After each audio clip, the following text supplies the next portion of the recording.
Theorem. Let V over F be a vector space. A non-empty set W is contained in V. Then necessary and sufficient condition for W to be a subspace of V is A comma B belongs to F and alpha beta belongs to W. That implies A alpha plus B beta belongs to W. So ఇక్కడ మనకి థీరంలో మనకి ఏమి ఇచ్చారు అంటే V over F అనే ఒక vector space ఇచ్చారు. ఈ V అనే వెక్టార్ స్పేస్కి W అనే ఒక నాన్ ఎంప్టీ సబ్సెట్ని ఇచ్చారు. ఇచ్చి ఇక్కడ ఏం ప్రూవ్ చేయమంటున్నారంటే నెససరీ సఫిషియెంట్ కండిషన్ అనేది ప్రూవ్ చేయమంటున్నారు. ఇక్కడ ఇఫ్ అండ్ ఓన్లీ ఇఫ్ అని ఇస్తే కనుక మనకి ఈజీగా ఫస్ట్ స్టేట్మెంట్ సెకండ్ స్టేట్మెంట్ తెలుస్తుంది. కానీ ఇక్కడ నెససరీ సఫిషియెంట్ అన్నారు కాబట్టి సో నెససరీ సఫిషియెంట్ కండిషన్ అన్న ఇఫ్ అండ్ ఓన్లీ ఇఫ్ అన్న ఒకటే మనకి 2 స్టేట్మెంట్స్ ఇస్తారు. ఒకటి అవుతుందని తీసుకుని రెండో దాన్ని ప్రూవ్ చేయాలి, అది నెససరీ పార్ట్ అవుతుంది. నెక్స్ట్ సెకండ్ అవుతుందని తీసుకుని ఫస్ట్ స్టేట్మెంట్ని ప్రూవ్ చేయాలి, ఇది సఫిషియెంట్ పార్ట్ అవుతుంది. సో ఇక్కడ మనకి నెససరీ సఫిషియెంట్ అని ఇస్తే ఫస్ట్ స్టేట్మెంట్ ఏంటంటే ఈజ్ అని ఇచ్చారు కదా, ఈజ్కి ముందరున్నదంతా కూడా ఏమవుతుంది అంటే ఫస్ట్ స్టేట్మెంట్ అవుతుంది, ఈజ్ తర్వాత ఉన్నది సెకండ్ స్టేట్మెంట్ అవుతుంది. సో ఇక్కడ మనకి నెససరీ పార్ట్కి సఫిషియెంట్ పార్ట్కి కామన్గా ఇచ్చిన స్టేట్మెంట్లో ఇచ్చిన హైపోథసిస్ ఏంటంటే V ఓవర్ F అనేది ఒక వెక్టార్ స్పేస్ అని ఇచ్చారు, దానికి W అనేది ఒక నాన్ ఎంప్టీ సబ్సెట్ అవుతుందని ఇచ్చారు. ఇది నెససరీకి సఫిషియెంట్కి కామన్గా ఉంటుంది. నెక్స్ట్ ఇక్కడ నెససరీ పార్ట్లో మనం ఏం చేస్తామంటే ఈ W అనే నాన్ ఎంప్టీ సబ్సెట్ ఏదైతే ఉందో అది Vకి ఒక సబ్ స్పేస్ అవుతుంది అని తీసుకుంటాం. తీసుకుని ఏం ప్రూవ్ చేస్తామంటే ఆల్ఫా బీటా అనే 2 వెక్టార్స్ని Wలో తీసుకుని అలాగే 2 స్కేలార్స్ని ఫీల్డ్లో తీసుకున్నప్పుడు మనం ఏం ప్రూవ్ చేయాలి అంటే a alpha plus b beta belongs to W అనేసి ప్రూవ్ చేయాలి. ఇది necessary part. So proof. Let V over F be a vector space and W is a non-empty subset of V. W is contained in V అన్న non-empty subset of V అన్న ఒకటే. ఈ non-empty subsetని సింబాలిక్గా contained in అనే symbol తోటి denote చేస్తారు. So ఇక్కడ necessary పార్ట్లో ఈ సబ్సెట్ అనేది Vకి సబ్ స్పేస్ అవుతుందని తీసుకోవాలి. Suppose that W is sub space of V over F. ఇప్పుడు W అనేది సబ్స్పేస్ అయింది అంటే అర్థం ఏంటి, W ఓవర్ F అనేది ఇట్ సెల్ఫ్ ఒక వెక్టార్ స్పేస్ అవుతుంది. W is it self a vector space అని రాసినా పర్వాలేదు, W over F is it self a vector space అన్న అదే మీనింగ్ వస్తుంది. ఇప్పుడు ఏం ప్రూవ్ చేయాలి, ఆల్ఫా బీటా అనే 2 వెక్టార్స్ని Wలో తీసుకుని AB అనే 2 స్కేలార్స్ని ఫీల్డ్లో తీసుకున్నప్పుడు ఏం ప్రూవ్ చేయాలి, a alpha plus b beta belongs to W అని ప్రూవ్ చేయాలి. సో ఇది క్లైమ్.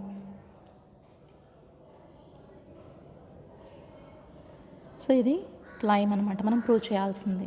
సో ఫర్ ఆల్ అంటే ఏవైనా 2 స్కేలార్ని ఫీల్డ్లోను ఏవైనా 2 వెక్టార్స్ని Wలోనూ తీసుకుంటే కనుక a alpha plus b beta belongs to a alpha plus b beta belongs to W అవుతుందని ప్రూవ్ చేయాలి. సో ఇక్కడ మనకి నెససరీ పార్ట్లో మన దగ్గర ఏముంది, W అనేది ఒక Vకి ఒక సబ్ స్పేస్ అనేసి ఉంది కాబట్టి సబ్ స్పేస్ అంటే ఏంటి, ఇట్ సెల్ఫ్ ఒక వెక్టార్ స్పేస్ కాబట్టి since W is a vector space. ఇప్పుడు మనం ప్రూవ్ చేయాల్సిన కండిషన్లో ఎన్ని స్కేలార్స్ ఎన్ని వెక్టార్స్ తీసుకోవాలి, 2 స్కేలార్స్ 2 వెక్టార్స్ తీసుకోవాలి కాబట్టి let a comma b belongs to F. Scalars ఫీల్డ్లో ఉంటాయి కాబట్టి a comma b belongs to F. అలాగే vectors alpha comma beta belongs to Wలో తీసుకుంటాం. ఇప్పుడు W అనేది వెక్టార్ స్పేస్ అని మన దగ్గర ఉంది కాబట్టి ఈ Wకి సంబంధించిన ఇంటర్నల్ కాంపోజిషన్ W ప్లస్ ఏదైతే ఉంటుందో అది ఎబిలియన్ గ్రూప్ అని మన దగ్గర ఉంటుంది కాబట్టి అలాగే నెక్స్ట్ ఈ ఎక్స్టర్నల్ కాంపోజిషన్ Wకి సంబంధించిన ఎక్స్టర్నల్ కాంపోజిషన్లో స్కేలార్ మల్టిప్లికేషన్ ప్రకారం మనం ప్రూవ్ చేయాల్సిన దాంట్లో ఏ ఆల్ఫా ప్లస్ బీ బీటా అని ఉంది కాబట్టి ఏ ఇంటూ ఆల్ఫా అంటే ఏంటి, స్కేలార్ మల్టిప్లికేషన్. అలాగే బీ ఇంటూ బీటా అంటే ఏంటి, అది కూడా స్కేలార్ మల్టిప్లికేషనే. సో ఇప్పుడు ఏ కామా బీ అనే 2 స్కేలార్స్ని ఫీల్డ్లోను ఆల్ఫా కామా బీటా అనే 2 వెక్టార్స్ని W అనే సెట్లోనూ తీసుకున్నప్పుడు W అనేది మన దగ్గర వెక్టార్ స్పేస్ అని ఉంది కాబట్టి ఆ Wకి సంబంధించిన ఎక్స్టర్నల్ కాంపోజిషన్ ప్రకారం ఏ ఆల్ఫా అలాగే బీ బీటా అనేవి మనకి Wలో ఉంటాయి. నెక్స్ట్ W ప్లస్ అనేది ఎబిలియన్ కాబట్టి 2 వెక్టార్స్ Wలో, ఇక్కడ ఏ ఆల్ఫా అనేది వెక్టారే బీ బీటా అనేది కూడా వెక్టారే. సో 2 వెక్టార్స్ Wలో ఉంటే కనుక W ప్లస్ అనేది ఎబిలియన్ కాబట్టి by closure property a alpha plus b beta belongs to W. So ఈ 2 వెక్టార్స్ యొక్క ఎడిషన్ అనేది వచ్చి డబ్ల్యూలో ఉంటుంది. ఇది మనం ప్రూవ్ చేయాల్సిన కండిషన్ కాబట్టి the given condition is proved. So ఇప్పుడు ఫస్ట్ స్టేట్మెంట్ అవుతుందని తీసుకున్నాం, సెకండ్ స్టేట్మెంట్ని ప్రూవ్ చేసేసాం కాబట్టి నెససరీ పార్ట్ కంప్లీట్ అయిపోయింది. సఫిషియంట్ పార్ట్ అంటే ఏం చేయాలి? ఇప్పుడు మనం ఏదైతే ప్రూవ్ చేసామో దాన్ని తీసుకుంటూ డబ్ల్యూ అనే నాన్ ఎంప్టీ సబ్సెట్ ఒక సబ్ స్పేస్ అవుతుంది వీకి అని ప్రూవ్ చేయాలి. Sufficient part, suppose that the non-empty subset W of V satisfying the given condition A comma B belongs to F comma alpha comma beta belongs to W, that implies A alpha plus B beta belongs to W. So ఇలాగ మనం V అనే ఒక vector స్పేస్కి ఉండే non empty subset అనేది W అనేది ఈ కండిషన్ని satisfy చేస్తుంది అని తీసుకుని ఆ W అనే నాన్ ఎంప్టీ సబ్సెట్ Vకి ఏమవుతుందని ప్రూవ్ చేయాలి? సబ్ స్పేస్ అవుతుందని ప్రూవ్ చేయాలి. కాబట్టి క్లైమ్ ఏంటి? W over F is sub space of V over F. దీన్నే మనం ఇంకొకలా కూడా రాయొచ్చు, W is a sub space of V అని కూడా రాయొచ్చు. సో ఇప్పుడు మనం ప్రూవ్ చేయాల్సింది ఏంటంటే వెక్టార్ స్పేస్ అని ప్రూవ్ చేయాలి. సబ్ స్పేస్ అంటే ఏంటి? W అనేది ఇట్ సెల్ఫ్ ఒక వెక్టార్ స్పేస్ అని చెప్పగలిగితే గనక అప్పుడు మనం ఆ W అనేది V అనే వెక్టార్ స్పేస్కి ఒక సబ్ స్పేస్ అయింది అనేసి చెప్తాం అనమాట.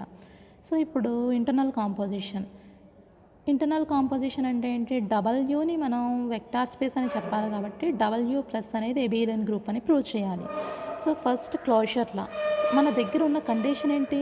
ఏ alpha plus b beta belongs to W అనేది ఈ కండిషన్ని సాటిస్ఫై చేస్తుందని మాత్రమే మన దగ్గర ఉంది.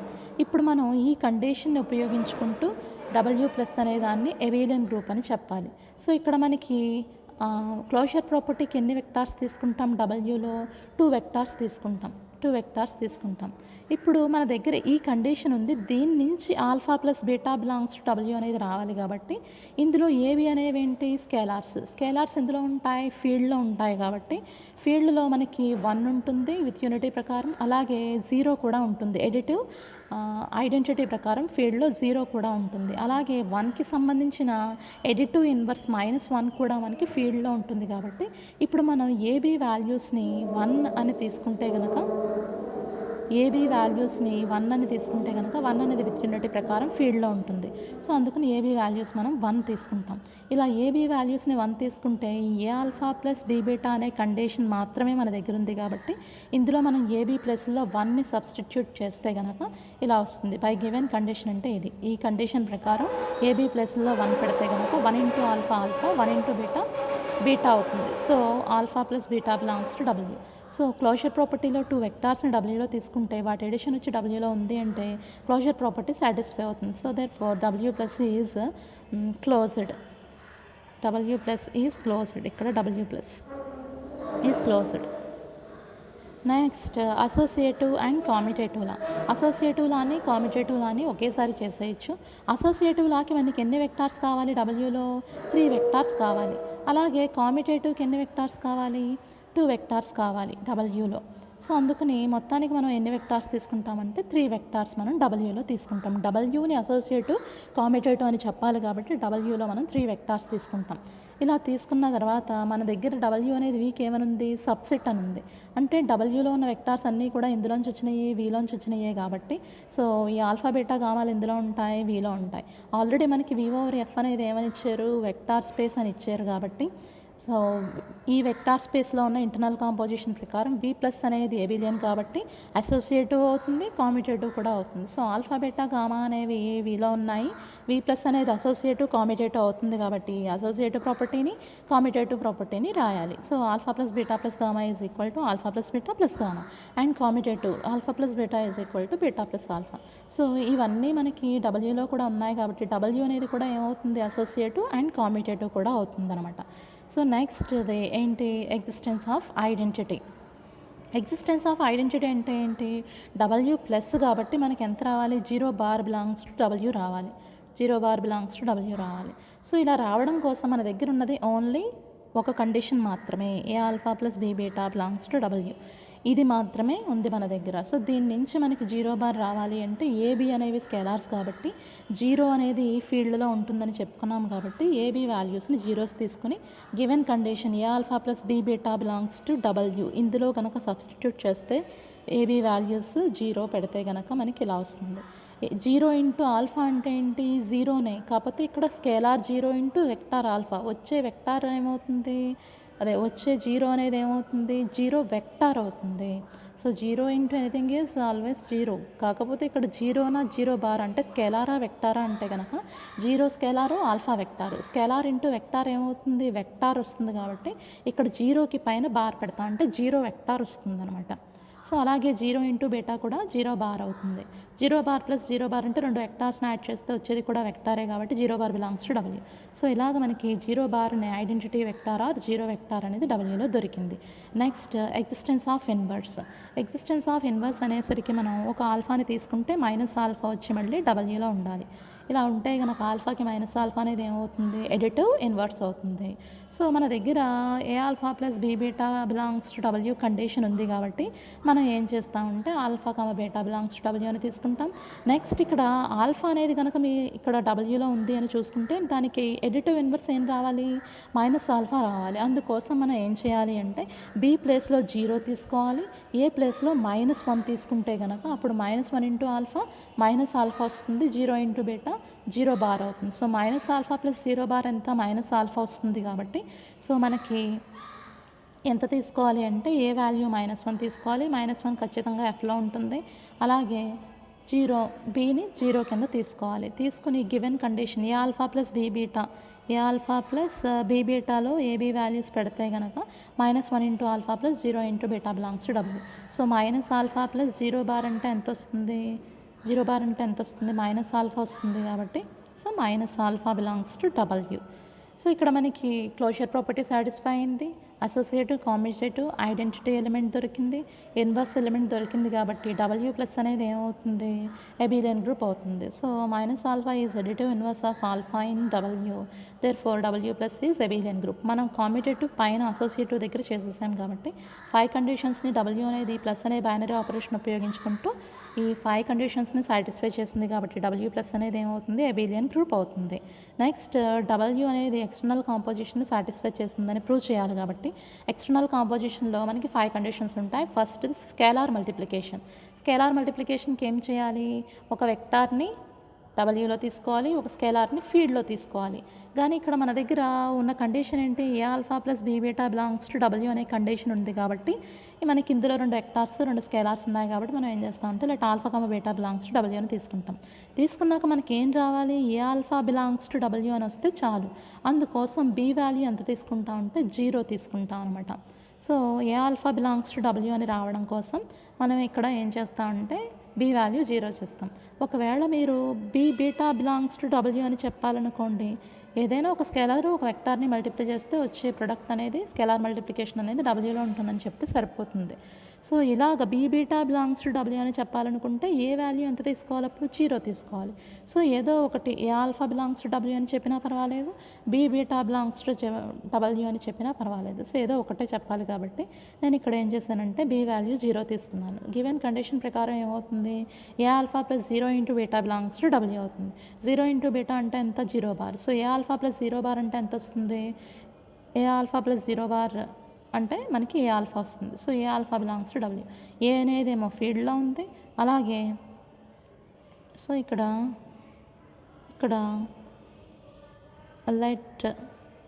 Let a comma b belongs to F. సో ఇప్పుడు మనం ఈ బీని 0 అనేది తీసుకున్నాం, ఏ ఎఫ్లో ఉంది, ఆల్ఫా డబ్ల్యూలో ఉంది. కాబట్టి a alpha belongs to W అయింది. కాబట్టి scalar multiplication is closed. Scalar multiplication అనేది సాటిస్ఫై అయింది.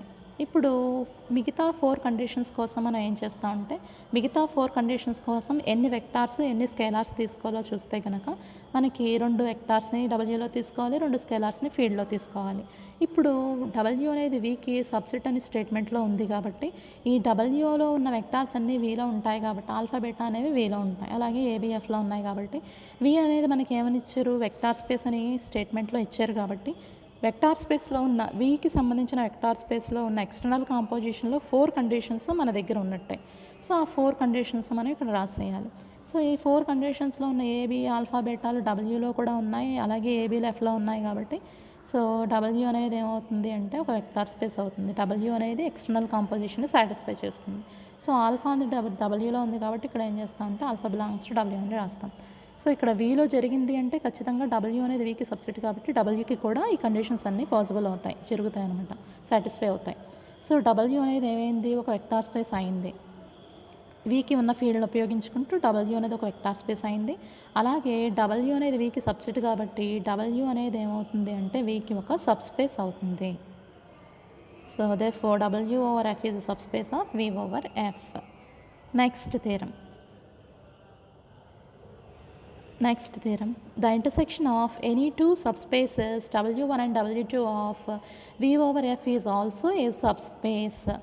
సో ఇక్కడ మనకి V over F అనే ఒక వెక్టార్ స్పేస్కి ఏవైనా రెండు సబ్ స్పేసెస్ తీసుకుంటే ఆ సబ్ స్పేసెస్కి ఇంటర్సెక్షన్ వేయడం వల్ల వచ్చే సెట్ ఏదైతే W1 ఇంటర్సెక్షన్ W2 ఉంటుందో ఈ W1 ఇంటర్సెక్షన్ W2 కూడా V over Fకి ఒక సబ్ స్పేస్ అవుతుంది అని ప్రూవ్ చేయాలి. స్టేట్మెంట్లో ఏమన్నారు, V over F అనేది ఒక వెక్టార్ స్పేస్ కాబట్టి let V over F be a vector space. దీనికి ఎన్ని సబ్ స్పేసెస్ తీసుకోవాలి, 2 సబ్ స్పేసెస్ తీసుకోవాలి కాబట్టి W1 and W2 are 2 sub spaces of V. So ఇక్కడ మనకి W1 W2 అనేవి సబ్ స్పేసెస్ అన్నారు అంటే ఖచ్చితంగా 0 బార్ అనేది W1లోనూ ఉంటుంది, అలాగే 0 బార్ అనేది W2లో కూడా ఉంటుంది. W1 W2 అనేవి సబ్ స్పేసెస్ అంటే ఇట్ సెల్ఫ్ అవి ఏమవుతాయి, వెక్టార్ స్పేసెస్ అవుతాయి. So W1 plus Abelian group అవుతుంది, W2 ప్లస్ అబెలియన్ గ్రూప్ అవుతుంది. ఇందులో ఉన్న ఎడిటివ్ ఐడెంటిటీ ప్రకారం ఏమవుతుంది, 0 బార్ అనేది W1లోనూ ఉంటుంది, 0 బార్ W2లోనూ ఉంటుంది. సో రెండిట్లోనూ 0 బార్ ఉంది అంటే అది ఇంటర్సెక్షన్లో కూడా ఉంటుంది కాబట్టి 0 bar belongs to W1 intersection W2. So ఎప్పుడైతే 0 బార్ అనే 0 వెక్టార్ ఇంటర్సెక్షన్లో ఉందో ఖచ్చితంగా ఆ సెట్ అనేది ఏమవుతుంది, వీకి నాన్ ఎంప్టీ సబ్సెట్ అవుతుంది. సో ఇక్కడ 0 అనే ఎలిమెంట్ ఇంటర్సెక్షన్లో ఉంది కాబట్టి ఖచ్చితంగా ఇంటర్సెక్షన్ సెట్ అనేది వీకి ఏమవుతుంది, నాన్ ఎంప్టీ సబ్సెట్ అవుతుంది. దేన్నైనా మనం సబ్స్పేస్ అని చెప్పాలి అంటే ముందుగా ఆ సెట్ అనేది ఒక నాన్ ఎంప్టీ సబ్సెట్ అవుతుంది వీకి అని చెప్పాలి. కాబట్టి ఇక్కడ ఐడెంటిటీ ఎలిమెంట్ ఉంది కాబట్టి ఈ సెట్ని ఏమని చెప్పాము అంటే వీకి నాన్ ఎంప్టీ సబ్సెట్ అని చెప్పాము. ఇప్పుడు ఈ W1 ఇంటర్సెక్షన్ W2ని ఏమని ప్రూవ్ చేయాలి, వీకి సబ్ స్పేస్ అవుతుందని ప్రూవ్ చేయాలి. So claim W1 intersection W2 is a sub space of V. మనం ఏదైతే ప్రూవ్ చేయాలో దాన్ని క్లైమ్ కింద రాసుకుంటాం అనమాట. సో ఇప్పుడు W1 ఇంటర్సెక్షన్ W2ని సబ్ స్పేస్ అని చెప్పాలి అంటే ఇట్ సెల్ఫ్ ఒక వెక్టార్ స్పేస్ అవుతుంది అని చేయనవసరం లేదు. మనం నెససరీ సఫిషియంట్ కండిషన్ చేసాం కదా అబోవ్ థీరం ప్రకారం. పైన చెప్పుకున్న థీరం ప్రకారం మన దగ్గర a alpha plus b beta belongs to W అని చెప్పగలిగితే ఆ నెససరీ సఫిషియంట్ థీరం ప్రకారం ఈ సెకండ్ స్టేట్మెంట్ మన దగ్గర ఉంది అంటే ఫస్ట్ స్టేట్మెంట్ అవుతుంది. సో ప్రీవియస్ థీరంలో ఫస్ట్ స్టేట్మెంట్ ఏంటి, W is sub space of V అనమాట. సో ఇప్పుడు మనం డెఫినేషన్ సబ్స్పేస్ డెఫినేషన్ ప్రకారం చేయక్కర్లేకుండా ఈ నెససరీ సఫిషియంట్ థియరం ఏదైతే ప్రూవ్ చేసామో దీన్ని ఉపయోగించుకుంటూ మనం ఈ W1 ఇంటర్సెక్షన్ W2 అని ఒక సబ్స్పేస్ అవుతుంది వీకి అని ప్రూవ్ చేయొచ్చు. సో ఆ ఇఫ్ అండ్ ఓన్లీ ఇఫ్ థియరంలో మన దగ్గర సెకండ్ స్టేట్మెంట్ కనుక ఇది కనుక మన దగ్గర ఉంటే ఆ if and only if theorem ప్రకారం అదర్ స్టేట్మెంట్ అవుతుందంటే ఫస్ట్ స్టేట్మెంట్ అవుతుందన్నమాట. అక్కడ W ప్లేస్లో ఇక్కడ W1 ఇంటర్సెక్షన్ W2 ఉందంతే. సో ఇప్పుడు మనం ఏం చేయాలి అంటే ఆ నెససరీ సఫిషియంట్ ప్రకారం ఆ సెకండ్ స్టేట్మెంట్ ప్రకారం దేన్నైతే సబ్స్పేస్ అని చెప్పాలో అందులో 2 వెక్టార్స్ని తీసుకోవాలి, ఫీల్డ్లో 2 స్కేలార్స్ని తీసుకోవాలి. So let a comma b belongs to F, alpha comma beta belongs to W1 intersection W2. ఇప్పుడు ఆల్ఫా బీటా అనేవి ఇంటర్సెక్షన్లో ఉన్నాయి అంటే అవి W1లోనూ ఉంటాయి W2లోనూ ఉంటాయి కాబట్టి a comma b belongs to F comma alpha comma beta belongs to W1 and alpha comma beta belongs to W2. So ఇంటర్సెక్షన్లో ఉన్నాయి అంటే అవి W1 అనే సెట్లోనూ ఉంటాయి 2 వెక్టార్స్, W2 అనే సెట్లో కూడా ఉంటాయి అన్నమాట. సో మన దగ్గర ఆల్రెడీ స్టేట్మెంట్లో W1 W2 అనేవి ఏమని ఇచ్చారు, వీకి 2 సబ్ స్పేసెస్ అని ఇచ్చారు కాబట్టి పైన చెప్పుకున్న నెససరీ సఫిషియంట్ థియరం ప్రకారం మన దగ్గర W1 అనేది వీకి సబ్ స్పేస్ అని ఉంది అంటే W1 is sub space of V అని ఉంది అంటే ఖచ్చితంగా సెకండ్ స్టేట్మెంట్ అవుతుంది కదా, అంటే a alpha plus b beta belongs to W1 అవుతుంది. ఆల్ఫా బీటా అనేవి W1లో ఉన్నాయి, ఏబి అనేవి Fలో ఉన్నాయి కాబట్టి ఆ నెససరీ సఫిషియంట్ ప్రకారం మన దగ్గర W1 అనేది వీకి సబ్ స్పేస్ అని ఉంది కాబట్టి ఈ సెకండ్ స్టేట్మెంట్ అవుతుందన్నమాట. ఆ నెససరీ సఫిషియంట్ ప్రకారం a alpha plus b beta belongs to W1 అవుతుంది. అలాగే W2 కూడా మన దగ్గర ఏమనుంది, సబ్ స్పేస్ అని ఉంది కాబట్టి ఖచ్చితంగా ఏ ఆల్ఫా ప్లస్ ఆల్ఫా బీటా అనేవి W2లోనూ ఉన్నాయి, ఆల్ఫా బీటా అనేవి W2లోనూ ఉన్నాయి, ఏబి అనేవి Fలో ఉన్నాయి కాబట్టి a alpha plus b beta belongs to W2 అవుతుంది. So a alpha plus b beta అనేది W1లోనూ ఉంది, W2లోనూ ఉంది అంటే ఖచ్చితంగా వాటి ఇంటర్సెక్షన్లో కూడా ఉంటుంది కాబట్టి so a alpha plus b beta belongs to W1 intersection W2. Therefore previous theorem ప్రకారం ఎప్పుడైతే మన దగ్గర ఈ సెకండ్ స్టేట్మెంట్ ఉందో, ఆ నెససరీ సఫిషియెంట్కి సంబంధించిన సెకండ్ స్టేట్మెంట్ ఉందో ఖచ్చితంగా ఏమవుతుంది, ఫస్ట్ స్టేట్మెంట్ అవుతుంది. సో ఇఫ్ అండ్ ఓన్లీ ఇఫ్లో మన దగ్గర ఒక స్టేట్మెంట్ ఉంది అంటే ఇటు సైడ్ స్టేట్మెంట్ ఉందనుకోండి, అప్పుడు ఇది అవుతుంది అని చెప్పచ్చు. ఒకవేళ ఇటు సైడ్ స్టేట్మెంట్ మన దగ్గర ఉంది అనుకోండి, అప్పుడు ఇది అవుతుంది అనేసి చెప్పచ్చు అనమాట. సో ఎప్పుడైతే మన దగ్గర W1 ఇంటర్సెక్షన్ ఇక్కడ a alpha plus b beta belongs to W1 intersection a alpha plus b beta belongs to W1 intersection W2 అని మన దగ్గర ఉందో, ఆ నెససరీ సఫిషియెంట్ ప్రకారం ఖచ్చితంగా W1 ఇంటర్సెక్షన్ W2 అనేది వీకి ఒక సబ్ స్పేస్ అవుతుంది. Next theorem, the union of two subspaces is a subspace if and only if one is contained in the other. So ఇక్కడ మనకి ఇంటర్సెక్షన్ అనేది కనుక చూస్తే, ఏవైనా టూ సబ్స్పేసెస్ యొక్క ఇంటర్సెక్షన్ కనుక చూస్తే అది వీక్ ఏమవుతుంది, సబ్స్పేస్ అవుతుంది. ఇక్కడ ఈ థీరంలో ఏంటంటే if and only if theorem. ఇది if and only if theorem అనేసరికి మనకి ఎన్ని స్టేట్మెంట్స్ ఉంటాయి, 2 స్టేట్మెంట్స్ ఉంటాయి. ఇఫ్ అండ్ ఓన్లీ ఇఫ్కి ముందరున్నది ఇది ఫస్ట్ స్టేట్మెంట్ అవుతుంది, ఇఫ్ అండ్ ఓన్లీ ఇఫ్ తర్వాత ఉన్నది ఇది సెకండ్ స్టేట్మెంట్ అవుతుంది అనమాట. ఇప్పుడు మనకి 2 సబ్స్పేసెస్ కనుక తీసుకుంటే వి అనే వెక్టార్ స్పేస్కి ఆ 2 సబ్స్పేసెస్ యొక్క యూనియన్ అనేది ఒక సబ్స్పేస్ అవుతుంది అని తీసుకొని ఏం ప్రూవ్ చేయాలి, one is contained in another. ఆ 2 సబ్స్పేసెస్ ఒకదాన్నొకటి కంటైన్ చేస్తాయి అంటే W1 is contained in W2, అలాగే W2 is contained in W1 అనేసి మనం ప్రూవ్ చేయాలి నెసరీ పార్ట్లో. సఫిషియెంట్ పార్ట్ దగ్గరికి వచ్చేసరికి ఏంటి, సెకండ్ స్టేట్మెంట్ అవుతుంది అంటే ఆ W1 W2 అనే 2 సబ్స్పేసెస్ ఒకదాన్నొకటి కంటైన్ చేస్తాయి అని తీసుకొని ఆ రెండిట్ల యొక్క యూనియన్ అనేది ఒక సబ్స్పేస్ అవుతుంది వీక్ అని ప్రూవ్ చేయాలి. ఇది సఫిషియెంట్ పార్ట్ అవుతుంది అనమాట. ఈ థీరం మీకు రింగ్ థియరీలో ఉంటుంది, ఐడియల్స్లో ఉంటుంది, నెక్స్ట్ సబ్ రింగ్స్లో కూడా ఉంటుంది, సబ్ గ్రూప్స్లోను అలాగే సబ్ రింగ్స్లోను అలాగే ఐడియల్స్లో మనకి ఈ థీరం ఉంటుంది, సేమ్ థీరం. సో ఇక్కడ మనకి V/F అనే ఒక వెక్టార్ స్పేస్ని తీసుకోవాలి.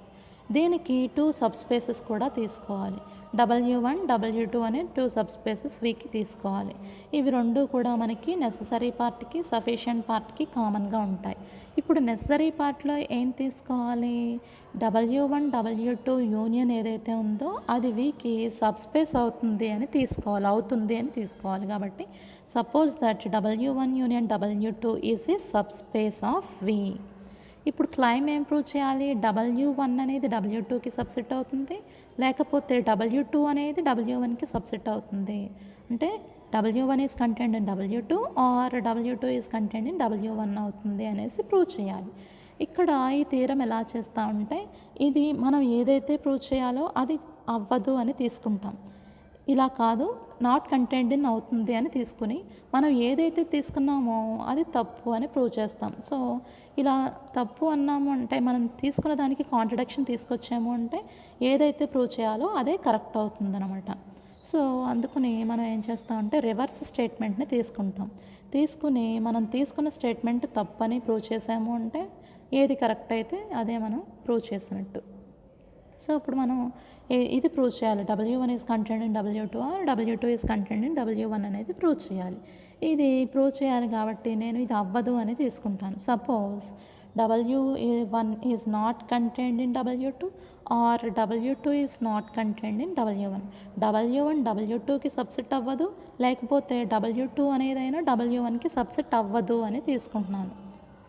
సో దీని మీనింగ్ ఏంటి, ఎప్పుడైతే మనకి ఇలా ఉందో ఇందులో ఉన్న వెక్టార్ ఇందులో ఉండదు అని దీని మీనింగ్ అనమాట.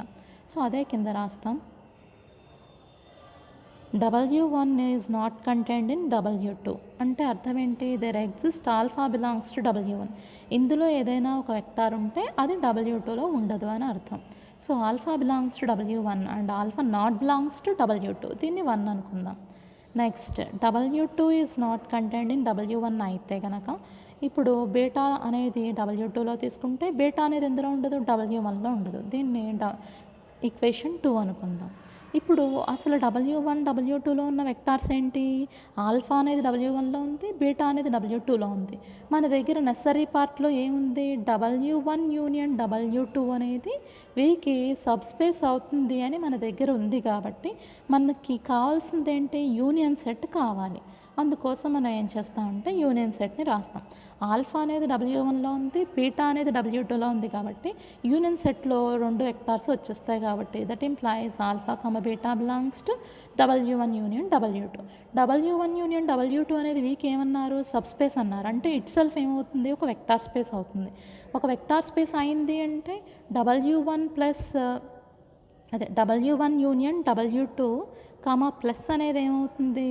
ఒక ఎబిలియన్ గ్రూప్ అవుతుంది. అంటే ఇందులో ఉండే క్లోజర్ ప్రాపర్టీ ప్రకారం ఈ 2 వెక్టార్స్ యొక్క ఎడిషన్ వచ్చి మళ్ళీ ఇందులో ఉంటుంది W1 యూనియన్ W2లో ఉంటుంది కాబట్టి so alpha plus beta belongs to W1 union W2.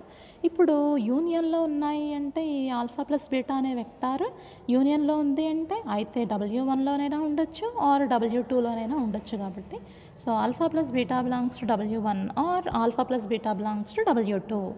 ఇప్పుడు నేను ఫస్ట్ కేసులో ఏం చేస్తానంటే ఆల్ఫా ప్లస్ బీటా అనేది W1లో ఉంటుంది అని తీసుకుంటాను. ఆల్రెడీ మనకి W1లో ఉన్న వెక్టార్ ఏంటి? ఆల్ఫా. ఇప్పుడు మనకి W1 అనేది స్టేట్మెంట్లో ఏమని ఇచ్చారు? వీకి సబ్స్పేస్ అవుతుందని ఇచ్చారు. మనం a alpha plus b beta theorem పైన ఇంకొక థీరం చేసాం.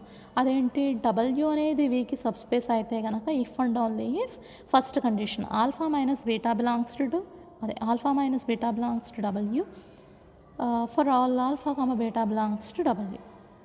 Second condition a alpha plus b beta belongs to W. So ఇలాగా మనకి if and only if theorem ఒకటి ప్రూవ్ చేస్తాం ఈ థీరం పైన. సో ఈ థీరం ప్రకారం మన దగ్గర W అనేది వీకి సబ్స్పేస్ అయితే W అనేది వీకి సబ్స్పేస్ అని ఉంటే ఈ 2 కండిషన్స్ అనేవి సాటిస్ఫై అవుతాయి అన్నమాట. ఈ 2 కండిషన్స్ కూడా మన దగ్గర ఉన్నట్టే. సో ఇప్పుడు మనం ఏం చేస్తున్నాం? ఈ ఆల్ఫా ప్లస్ బీటా అనేది W1లో ఉందని తీసుకున్నాం. అలాగే ఆల్రెడీ ఆల్ఫా అనేది W1లో ఉంది. 2 వెక్టార్స్ తీసుకున్నప్పుడు మనం ఏం చేయాలి అంటే ఈక్వేషన్ 1కి 2కి కాంట్రడిక్షన్ తీసుకురావాలి.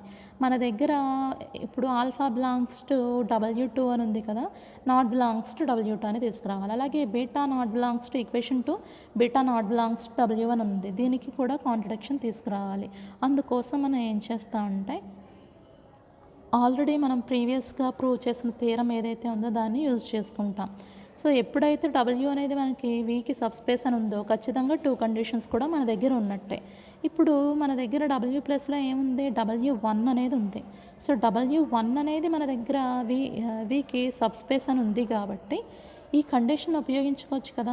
ఆల్ఫా బీటా అనేవి Wలో ఉంటే ఆల్ఫా మైనస్ బీటా అనేది Wలో ఉంటుంది. సో దీని ప్రకారం మనం ఏం చేస్తామంటే ఇక్కడ W1 అనేది వీకి సబ్స్పేస్ అని ఉంది కాబట్టి ఆల్ఫా ప్లస్ బీటా అనే వెక్టారు W1లోనే ఉంది, ఆల్ఫా అనే వెక్టారు W1లోనే ఉంది కాబట్టి 2 వెక్టార్స్ యొక్క సబ్స్ట్రాక్షన్ కూడా ఇందులో ఉంటుంది. దీని ప్రకారం W1లో ఉంటుందన్నమాట.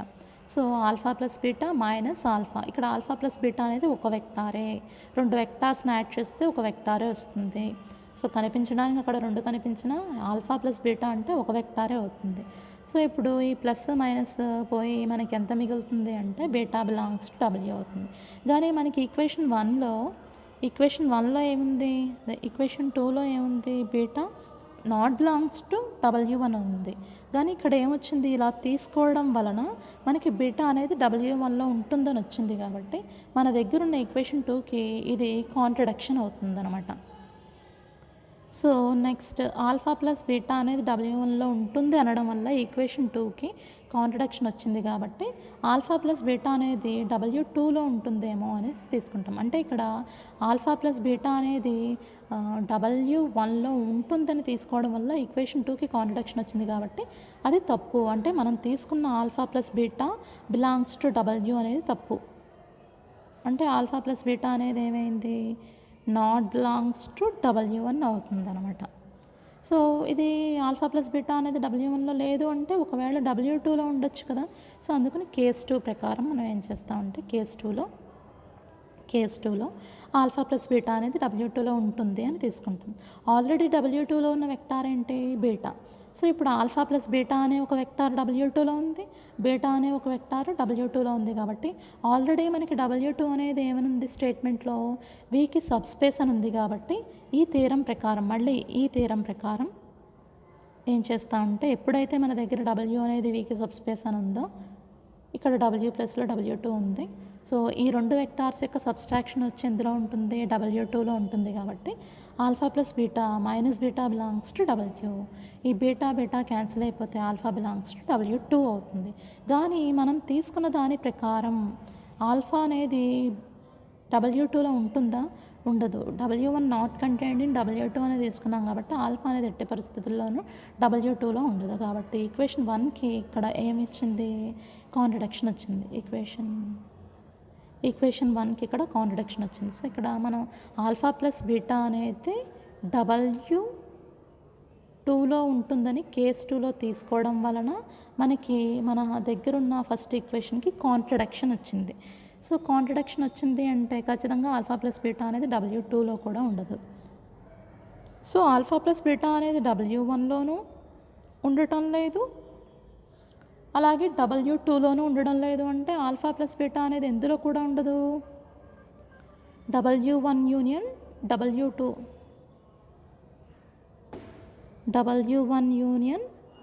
W2లో కూడా ఉండదు.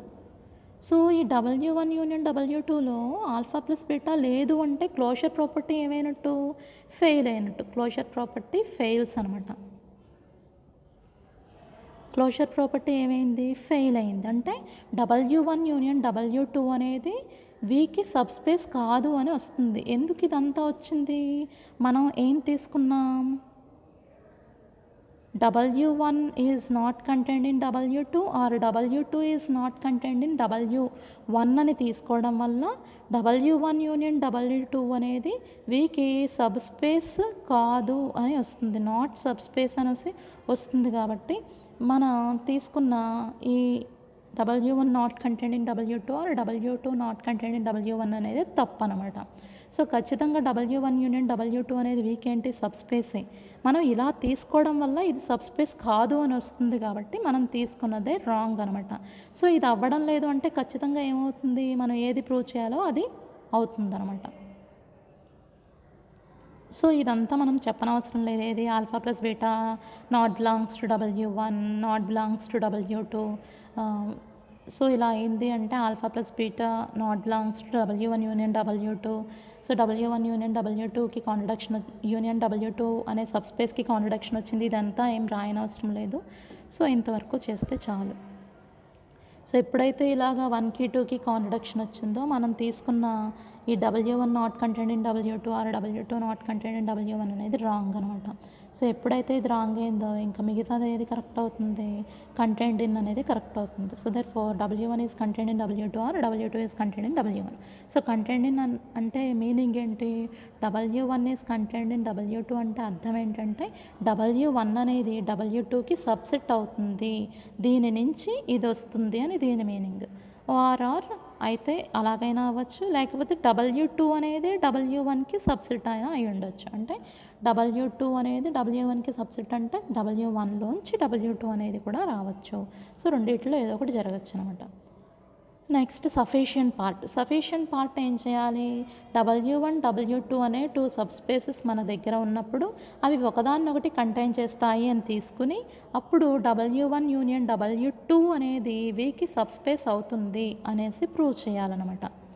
సో అందుకోసం మన దగ్గర ఉన్నది తీసుకుంటాం, దీన్ని తీసుకుంటాం. క్లైమ్ ఇది W1 union W2 is subspace of V, ఇది మనం ప్రూవ్ చేయాల్సిన క్లైమ్. సో మన దగ్గర ఉన్నది ఏంటి, మన దగ్గర ఇది ఉంది. సో అందులో ఫస్ట్ది అంటే W1 is contained in W2, W1 అనేది W2కి సబ్సెట్ అవుతుంది అని తీసుకున్నాం. సో W1 అనేది W2కి సబ్సెట్ అయింది అంటే ఏది పెద్ద సెట్ అవుతుంది? W2 పెద్ద సెట్ అవుతుంది కాబట్టి ఈ W1కి W2కి యూనియన్ వేస్తే ఏమొస్తుంది? పెద్ద సెట్ వస్తుంది, W2 వస్తుంది కాబట్టి so W1 union W2 is equal to W2. Already మనకి స్టేట్మెంట్లో W2 అనేది ఏమని ఇచ్చారు? సబ్ స్పేస్ అని ఇచ్చారు కాబట్టి W2 అనేది సబ్ స్పేస్ అయింది అంటే దానికి ఈక్వల్గా ఉన్న W1 యూనియన్ W2 అనేది కూడా ఏమవుతుంది? సబ్ స్పేసే అవుతుంది. సో ఇప్పుడు మనకి W1 అనేది W2కి సబ్సెట్ అయితే ఈ యూనియన్ అనేది ఏమైంది? సబ్ స్పేస్ అయింది. ఒకవేళ W2 అనేది W1కి సబ్సెట్ అయిందనుకోండి, W2 అనేది W1కి సబ్సెట్ అయితే పెద్ద సెట్ ఏమవుతుంది? W1 పెద్ద సెట్ అవుతుంది కాబట్టి మనకి ఈ రెండిట్లకి యూనియన్ వేస్తే ఏమవుతుంది అంటే ఈ రెండిట్లకి W1కి W2కి యూనియన్ వేస్తే పెద్ద సెట్ ఏదో అది వస్తుంది కాబట్టి మనకి W2 అనేది W1 నుంచి వస్తుంది అంటే పెద్ద సెట్ W1. సో ఆల్రెడీ మనకి W1 అనేది స్టేట్మెంట్లో ఏమని ఇచ్చారు? సబ్ స్పేస్ ఆఫ్ V అన్నారు కాబట్టి W1 దేనికి ఈక్వల్గా ఉంది? W1 యూనియన్ W2కి ఈక్వల్గా ఉంది కాబట్టి ఇది ఏమవుతుంది అంటే Vకి సబ్ స్పేస్ అవుతుంది. సో మనకి ఇది జరిగిన మొత్తానికి మనకి ఆ W1 యూనియన్ W2 అనేది ఏమవుతుంది? సబ్ స్పేస్ అవుతుంది కాబట్టి therefore W1 union W2 is sub space of V.